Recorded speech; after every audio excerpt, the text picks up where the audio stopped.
ഈജിപ്തിലെ പിരമിഡുകൾക്ക് കീഴിൽ വിശാലമായ നഗരം ഗവേഷകർ കണ്ടെത്തിയതായി അവകാശവാദം. പൗരാണിക ഈജിപ്തിന്റെ കൊടിയടയാളമാണ് പിരമിഡുകൾ. ഗിസയിലെ പിരമിഡുകൾ മുതൽ അനേകം പിരമിഡുകൾ ഇക്കൂട്ടത്തിൽ ഉൾപ്പെടുന്നുമുണ്ട്. പുരാവസ്തു ഗവേഷകരെയും ചരിത്രകാരന്മാരെയും എക്കാലവും ആകർഷിക്കുന്നതാണ് ഈ പിരമിഡുകൾ. ഇറ്റലി, സ്കോട്ട്ലൻഡ് എന്നിവിടങ്ങളിൽ നിന്നുള്ള ഗവേഷകരാണ് ലോകത്തെ അമ്പരിപ്പിച്ച കണ്ടെത്തലിന് പിന്നിലും.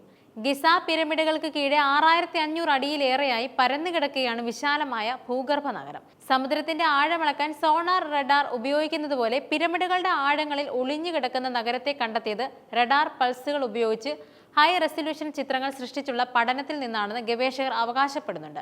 എന്നാൽ അഭൂതപൂർവമായ ഗവേഷണ ഫലത്തെ മിക്ക വിദഗ്ധരും തള്ളിക്കളയുകയാണ്. പിരമിഡ് 2100 അടി താഴ്ചയിൽ 8 വെർട്ടിക്കൽ സിലിണ്ടർ ആകൃതിയിലുള്ള നിർമ്മിതികൾ കണ്ടെത്തി. 4000 അടി താഴെ കൂടുതൽ അറിയപ്പെടാത്ത നിർമ്മിതികളും ഉണ്ടെന്ന് ഇറ്റാലിയൻ, സ്കോട്ടിഷ് ഗവേഷകർ അവകാശപ്പെടുന്നുണ്ട്. ഗവേഷണ ഫലം സ്വതന്ത്രരായ വിദഗ്ധർ ശരിവെച്ചിട്ടുണ്ടെങ്കിലും ഇത് വലിയ ചർച്ചയായിരിക്കുകയാണ്. കണ്ടെത്തലുകൾ ശരിയാണെന്ന് വന്നാൽ പുരാതന ഈജിപ്തിന്റെ ചരിത്രം തന്നെ തിരുത്തി എഴുതപ്പെട്ടേക്കാം.